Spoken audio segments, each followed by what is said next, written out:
Okay, I know it's August, but I wanted to give a quick overview on what I'm working on for winter bait for ice fishing.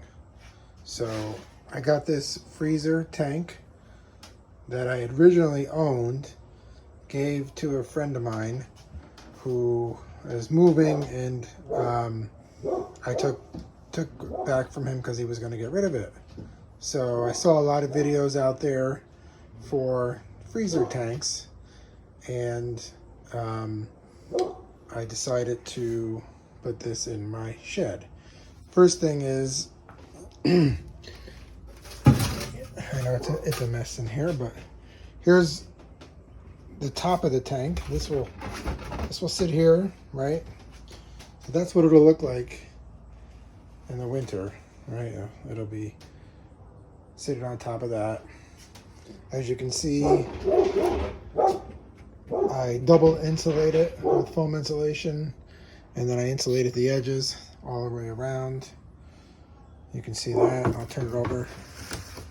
So that's how it'll lay with the insulation.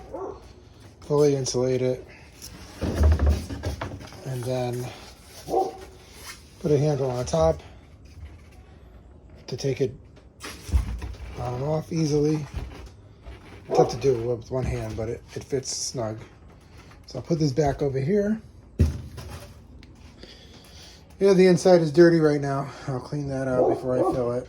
But here's the bucket filter, okay? And this is going to be the intake, and it goes all the way down to the bottom. And you can see where there's two exits for the water, right? And then I covered it with, actually, this is an old flower pot that I poke a lot of holes in, just to protect it so that when I put the filter media in, it doesn't get clogged, okay?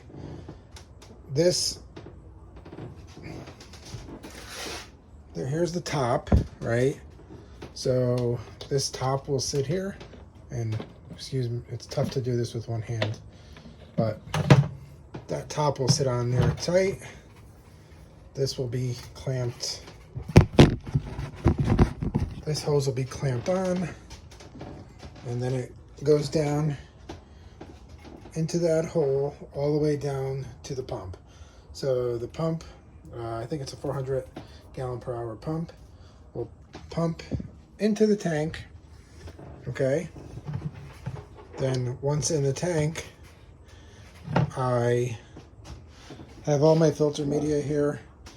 There's these scrubbies that I'm going to put in, and when I'm filling it, I'll film that. These will go in.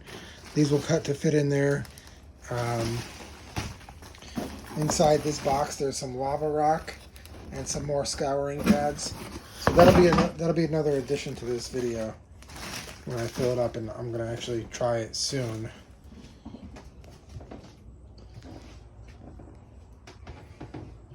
So once the water goes through all of the media, it will then come up to here. This is the pipe that will go back through here, and I'm going to insulate all this for the winter. And then you can see there's an exit. It'll send it back down into the tank. Okay? The other thing I did was, and I saw some people do this too, was if something gets clogged right here, something gets clogged in that, I went a little higher with an overflow. So if it's going to overflow, this will just go through this hose, and then this hose goes back down and comes out also into the tank. So that's a overflow. Hopefully that'll never happen, but you never know. This extra hole here is going to be for plugs of aerators and some lights that I'm going to put in here. And you can see this platform kind of, it overlaps so that I could fit the bucket on. This is a shed. It's not heated. Last year I had a 25 gallon, if you look at some of my older videos, there was a 25 gallon bin in here that I insulated. And then on the coldest of mornings where we were below zero, maybe between -5 and 0, The worst I would get was a layer of ice on top with my filter going. So I'm thinking with this full insulation, the freezer, along with the insulated tops, I'm not expecting it to freeze, but we'll see, especially with the water flow too. I'm not expecting it to freeze, but we'll find out.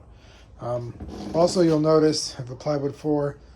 I put another piece of plywood down to reinforce it, and then a rubber mat for some stability on the freezer. I still have a little bit of, I have some shims underneath the legs. There's a middle leg too, so there's strength. Those are actually fence posts, so it's pretty strong. This is 1/4 inch plywood, and I actually reinforced. You can see underneath I reinforced it as well. So I think I got plenty of strength to hold a bucket of water. The next video will be me filling it, trying it out, and showing how the whole thing works. And then maybe after that, hopefully I'll get some fish. I'll be starting to trap my bait for the winter, and I'll be filling it up then. What you can notice too is there's, like I said, it's dirty in here, but there were some, in these freezers, they do have some crevices that are open, and I filled them with 100% waterproof silicone, and also the drain plug on the bottom as well. I already tested it with some water and it held. I didn't have any leaks, so hopefully that is not a problem. And that's it for now. So this is the way it looks for now. The next video I will highlight some more work that I do. So it's been a decent amount of work so far, but I'm excited about getting this thing going and getting some bait in here, and getting on the ice this winter, because that's what it's all about for me. Okay, next video will be addition to this. Bye.